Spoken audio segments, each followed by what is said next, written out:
Welcome to today's episode of the Declutter Hub podcast, your channel for super easy, no-nonsense advice on how to declutter and organise your home. Please welcome your hosts, professional organisers Ingrid Jansen and Lesley Spellman.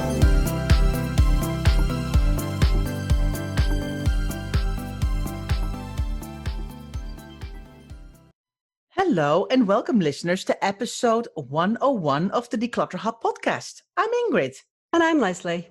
If you have clutter and want to sort it out, this is the show for you. Now in today's episode, Lesley and I are talking about the basics of decluttering success. And it's so interesting that this is episode 101. I know, 101. We could not let episode 101 go by without taking it back to a decluttering 101, back to basics, explaining everything from first principles. So today we are going to take you right back to first principles, as we said, and explain our Declutter Hub mantra, if you will, which we call our Reset Your Home system. So it's exciting. Decluttering 101. Here we go. I know, because how apt is it that episode 101 is our Decluttering 101, Lesley? So let's talk about why decluttering. We know that decluttering is really hard. Yeah, I think we all agree that decluttering is super hard. We know people who want to declutter their homes are on a mission to sort of transform their lives, but sometimes it just doesn't work.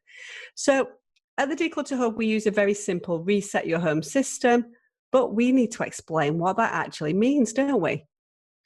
Now, Lesley, before we start to talk about the Reset Your Home system, I wanted to let our listeners know that to make sure they listen right up till the end of this podcast, because that's where we're going to chat all about our Reset Your Home 5-day free decluttering challenge coming on the 14th of September. So make sure you listen through to the end, and there we're going to explain all about the challenge that is coming.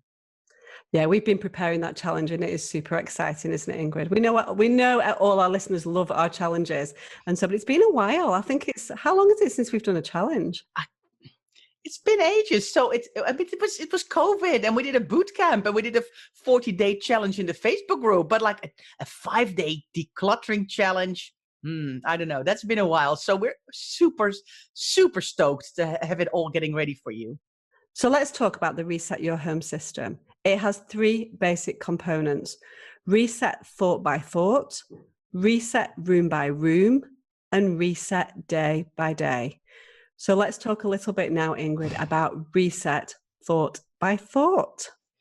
Yes, Lesley, the thing is, what we see is that people start a decluttering project, but they end up going round and round in the same circles because their thinking stays the same. So they try and start something. We make decisions based on what we know, but then we don't change our thought process while we're doing it. And of course, if you always do what you've always done, you will always get what you've always gotten. So you want to break through that cycle and start challenging your own thought process. But you can't do that overnight. You have to reset it thought by thought. And that's a big part of the Reset Your Home system, because if you change your thinking, then you can start making the changes in your life and in your home that you really, really want. Yeah, but of course, yes, we can reset those thoughts, thought by thought, but we need to practice as well, don't we? So we need to do it room by room, and then we need to do it day by day, which is why it's a cycle. So the reason why the thought by thought is so difficult is because we are overwhelmed. Let's face it, decluttering is hard. And we focus very much on the stuff, but it's never about the stuff. It's always about ourselves and the limitations that we put on ourselves and the thought processes and staying in our comfort zone. These habits and emotions that we've got have been ingrained in us. They've been around for decades and decades. And so they're not going to give up without a fight. So that's what we need to tackle. And that's what we need to do gradually. We cannot change overnight. Yes, I think you're right. And because we are desperate for things to change, we keep struggling and we keep getting stuck at the kind of the same hurdles all the time. And that's when it's so important to look at how am I feeling? What am I doing? And challenging those feelings and those thoughts one at a time so you can start to make those changes that you want to do. And yeah, exactly. And I think it's about being brave, isn't it? You know, this process to take ourselves out of our comfort zone is kind of scary. But when we make that decision, when we decide to come out of our comfort zone a little bit and do things a little bit differently, then we get rid of a t-shirt that we've clung onto for years and years. And then the following day or a week later or a month later, we realize that it's not that bad, that actually we can live without that t-shirt. And those are the kind of things that make us more confident then to change our thought process and to know that we can continue on and we can change and it's not that bad.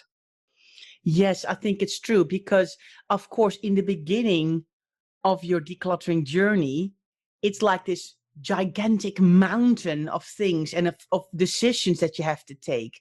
And you do need to be brave and go over those hurdles one at a time and keep looking forward to where you want to go. What is the aim here? What is the goal here? And we know that the goal might be a decluttered room and a beautiful wardrobe, but it's also about how do I get to that point? What do I need to make happen?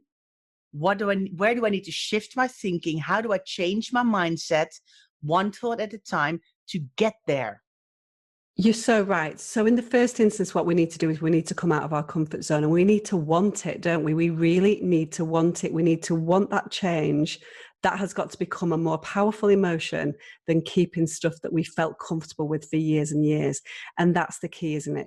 Working on your goals, deciding on what you want, being brave enough to come out of those comfort zones and to make different decisions to the ones that you've made in the past. As you said at the beginning, Ingrid, if you always do what you've always done, you will always get what you've always got. So just think about that. And that's all about change.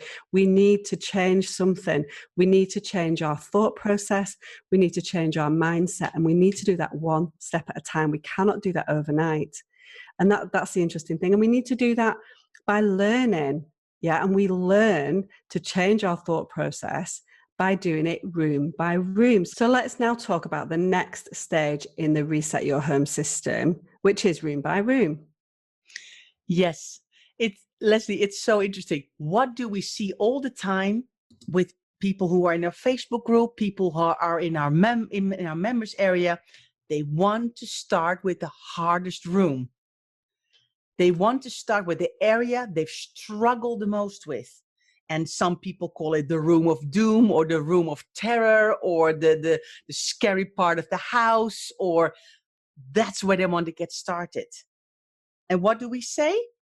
No, you don't start there. That's the hardest part of your journey. That's the hardest part of the room by room program.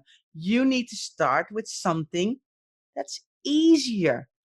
And why? Because decluttering is hard, so you can't just start with the hardest part. You have to start with stuff and in rooms that are easier for you to do, so you build on your decluttering muscle.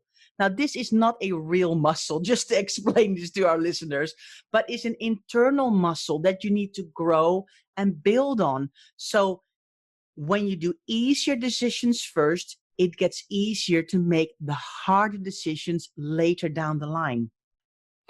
Yeah, because of course, what we naturally do is our minds naturally take us when we think about decluttering and organizing our homes to the one place in our homes that really gets us down, or the one place in our homes that we really think will be difficult. So we might think about, oh, I'm not decluttering my books. That would be really, really difficult. Or as you rightly say, there's a room of doom, which many people have got, which is the spare room dumping ground or the garage or the loft or whatever that might be. And that's what you naturally think about because that's the worst area in your home. But as Ingrid rightly says, that's the last place that you want to go because you need to have worked on your thought process. What the last thing that we want to do is prescribe and say, this is the way that you have to do your house. But what we have learned with 10 years of experience is that there are better rooms to start tackling at the beginning that are easier from an emotional perspective. The decisions are much more practical than they are emotional. So our suggestion is always to start with those easier rooms first and then build up that decluttering muscle that we talk about, and do the harder, the difficult rooms, the rooms that are full to the brim, the rooms that have got decisions in them that we've procrastinated over for years and years and years. That's why they're full. That's why they're hard. That's why they're overwhelming. So do those at the end. And so we do definitely have our ideas, don't we, about in a standard home, what should come first. Yes, Lesley, because one of the things we see in our membership is that people always say to us, we don't know where to start. And we have courses for every room in the home, but we also have a reset roadmap where we actually say to our members, this is where you start, that's what you do next, then you go here, then you go there, and we've got it all spread out for them in our roadmap, and our members can just follow our step-by-step process. And we have seen fantastic results by our members following that roadmap and then building themselves up to do that room of doom, because they feel much more confident that they have the tools and the motivation to do that project. Because it's so hard, isn't it, Ingrid, to make those decisions. We use so much brain power actually making decision after decision after decision, which is why decluttering for any length of time is completely exhausting. You and I then, Ingrid, can take that element of the thinking away from it, the thinking which is, what do I need to do today? We take that part of it away and they just say, I just follow the roadmap. This is what I've got to do today. That's what I'm going to do. And you can pick up and you can leave it and then pick it up wherever you were before. That makes things a lot easier, and it takes that part of the thinking away from it, doesn't it? Yes, and we give lots of suggestions on what kind of decluttering questions do you need to ask yourself, what kind of organizing is important to take into consideration when you decide where your items go, where can I donate, what kind of storage can I use. But very, very important part is the beginning of every course when we talk about the emotions and the habits, and that's where we also change the thoughts as well. So it all starts to come together, isn't it, Lesley? So we've looked at two of the stages within that Reset Your Home system, thought by thought and room by room. And of course, what we're seeing now is a pattern. All of these things are cyclical. And so you can't do one without the other. You change your thoughts based on the rooms that you work in, and you build up that decluttering muscle. You change your mindset, you change your thought process as you work in room by room. In the free challenge that Ingrid mentioned at the beginning of the podcast, which we're going to explain right at the end, we are obviously going to tackle thought by thought and room by room. We're going to tackle thoughts and we're going to tackle rooms. So Lesley, let's now then move on to the third part of our Reset Your Home system, and that is day by day. Because if there's one thing we know for certain, decluttering is a process. It's not a project. I mean, how often do we hear people say, I'm done, my house is done. And then you and I look at it, we always look at each other, don't we? Or we read it or we hear it somewhere. And then we look at each other and we're like, you're never done. You're never done. Decluttering is something that you'll do your whole life, because your life changes, your home changes, your family setup changes, your work circumstances change. You might have children or create a home office or downsize to a smaller property. Your life is in constant fluctuation. And that also means that the stuff changes with you. We are never truly done. I mean, we wish we were, but we are not. I mean, I'm decluttering all the time, and I have systems in place to make that happen. But it's ebbs and flows within your life, and some parts of your life you declutter a bit more and you organize a bit more, and other parts of your life you don't have to do as much because you might already be in a smaller home, or you might have changed the way you're shopping or you're behaving, and it just goes. But the decluttering always stays. It's a process. It is, absolutely. And it's interesting what you say, because we talk about thought by thought, but of course, along with these life changes that we've spoke about, moving house, your children moving out, etc., your mindset changes. So you change the way you think about things, and you change the way you view those belongings and what's important to you as well. So your mind's change, as well as your mind changing throughout the decluttering process. It's changing anyway through life. The way that you think in your 20s and the way that you think in your 50s are so very, very different. And of course, we buy things. We buy things all the time, don't we? And so when things come in, things have to go out to make space for those things to come in. And so that's why decluttering is this constant cycle. It's a constant process that we need to work on every single day. Now, that sounds a bit depressing to say every single day. And that's why we need to work on our decluttering day by day. Yes, and I think what's really important is that we stop seeing it as something that's a project we need to do. In 3 weeks' time, I'm going to do another project. If you constantly do a little bit all the time, little but often, then you're going to completely change your outlook on your home and of your success. And it's interesting because the members in our membership, you hear them, they write it to us and they're like, wow, Lesley and Ingrid, because I'm in your Reset Your Home system, I am completely viewing my house and I start to see things that I didn't see before. And I look at stuff and things I want to buy completely differently because I might have found something that is very similar in my house while I was decluttering and I didn't use it at the time either. So why am I trying to buy it again? And that is, I think, really because you're decluttering and you're getting on top of it, you start to change your thoughts one at a time. Yeah, definitely. And I think as well as that, you fall back in love with your house. Once you remove the stuff from it that's excess, you start to love your home again.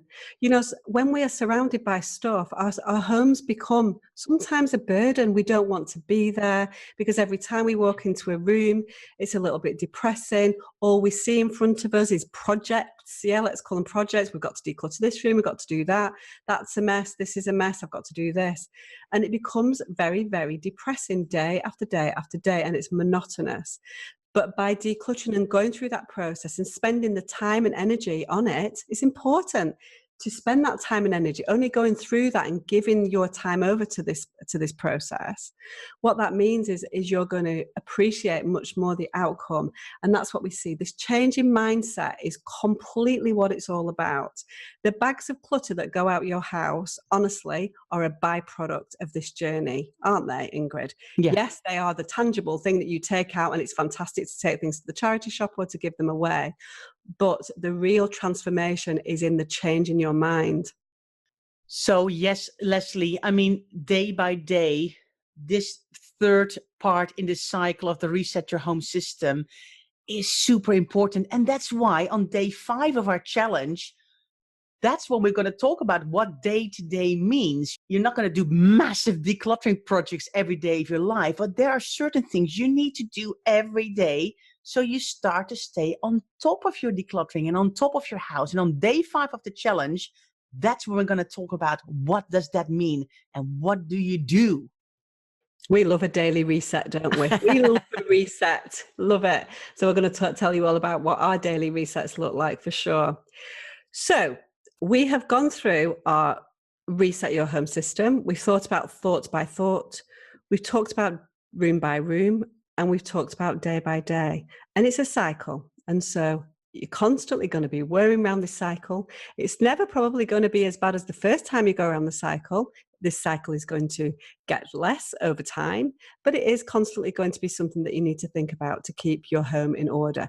And we're not talking about people who are naturally disorganized here. We're talking about everybody. So Ingrid and I, you know, we have fairly decluttered houses, as you might expect, but we're still going through these things, changing our thought processes. Every day, people talk to us in our membership, in the Facebook group. People leave reviews on our podcast and tell us about things that we've not thought about. We can't think about every single component of every piece of stuff that there is. So that's it. That's the Reset Your Home system. Reset your home thought by thought, room by room, and day by day. It sounds quite simple, doesn't it, Ingrid? You know what? The interesting thing is the members in our membership who are following our roadmap are actually saying it does get easier. The beginning is really hard, but once I'm building up this decluttering muscle, I'm getting better and better at making decisions and decluttering. But not only that, I'm keeping on top of it. And one of our members actually said that she had a chair that was constantly a dumping ground, but actually now she's still managing to keep that chair clean of stuff because she's got her systems in place and she knows where items have to go, and she's got a laundry system and she knows where her clothes go, and it all starts to come together. And that's why the cycle is so important. It is a cycle that kind of goes round and round, but it gets easier. We promise you. So now it's time to talk about our lovely free 5-day decluttering challenge called the Reset Your Home Challenge. So how is it going to work, Ingrid? Yes, Lesley. So the challenge, 5 days. Now, the first 4 days, we are going to focus on 2 things: a specific room or area in your house and the thoughts that are holding us back from decluttering success. These are the 2 key parts of our Reset Your Home system. So the thought by thought and the room by room. So day 1 will be kitchens and kindness. And we've chosen kindness because this is hard enough as it is. We need to be kind to ourselves. So we're going to talk loads about that. Then day 2 is all about garages and goals. What are we trying to achieve here? What's the goal when we are decluttering our home room by room? Lesley, what's day 3? Day 3, we're going to delve into clothing and choices. Ultimately, we choose what we have in our home, and we're going to talk about those choices and why we make them. And on day 4, we're going to do the dreaded paperwork and procrastination, which is definitely a thing that happens with decluttering, isn't it? So we're going to talk about why we put these decisions off. And then day 5, we are going to tackle routines and realism, because we're all about keeping it real, aren't we, Lesley? And that's the day-by-day bit of our cycle. So how does it work? How does this challenge work then, Lesley? What do people need to do? So first of all, Ingrid and I are going to go live every day because we love going live, don't we? Yes, that's going to be my favorite bit, Lesley. Of course it is. We love to talk. We're going to have worksheets to guide you a little bit and for you to put your thoughts down on paper. Nothing too major. We're going to talk about 60. It's not going to be a huge workbook. It's going to be a little worksheet that you need to fill in just to solidify those goals. We're going to have a Facebook group, which is going to be free. And then we're going to have lots of little extra bonus goodies, aren't we, over the course of those 5 days to help you along in your decluttering. So if you'd like to know more about our challenge, go to declutterhub.com/reset challenge. And you can sign up starting now. You can sign up. I mean, I know it's not until the 14th of September, but you can sign up now and get involved. And if you're thinking to yourself, you know what, this sounds fantastic. I want to think about my goals and about kindness and about choices and about procrastination. And I want to learn more about room by room. And I want to know what the Reset Your Home system is and the cycle. You're in the right place. So come and join our challenge. So Decluttering 101 done, Ingrid, the Reset Your Home system. What are we thinking? We know this is working. We're seeing it with our members in our membership. And that's why we're doing this challenge, because we want to share with more people. You can do it. You can declutter and organize your house. You don't have to have some sort of secret gene in your body to make sure that you can do this. Everyone can do it, and we can teach you how. So come and join our challenge and be inspired to do that too. So thanks everyone so much for listening. That's it for this episode. And we can't wait to see you all in our challenge. So don't forget to sign up. And if you really enjoyed this podcast, please share it with others. Maybe your friends and family would love our show too. And on our show notes page on our website, you can find all the sharing buttons. And if you would like to have some more handy tips and advice from us, you can find us in lots of places. We have a fab, supportive Facebook group called the Declutter Community, which is a great starting point. We are also on Instagram, Twitter, and Facebook too, where you can find us is at Declutter Hub. We'd love to see you there. If you're thinking to yourself, you know what? I don't want to do the challenge. I want to become a member because Ingrid and Lesley completely make sense to me. I love how they keep it real. I love how they speak no nonsense talk on this podcast. And I am ready to do my house. Then go to members.declutterhub.com and to find out more about our VIP membership. Now, of course, if you don't want to miss the next episode of this podcast, please subscribe and it will pop into your notifications each Friday. We love reading your review. So if you're listening a lot to this podcast, leave us a review and tell us how you feel about the podcast. So thanks so much for listening and see you next time. Thanks for listening to this week's episode of the Declutter Hub podcast. Check out declutterhub.com for more inspiration and don't forget to tune in next week.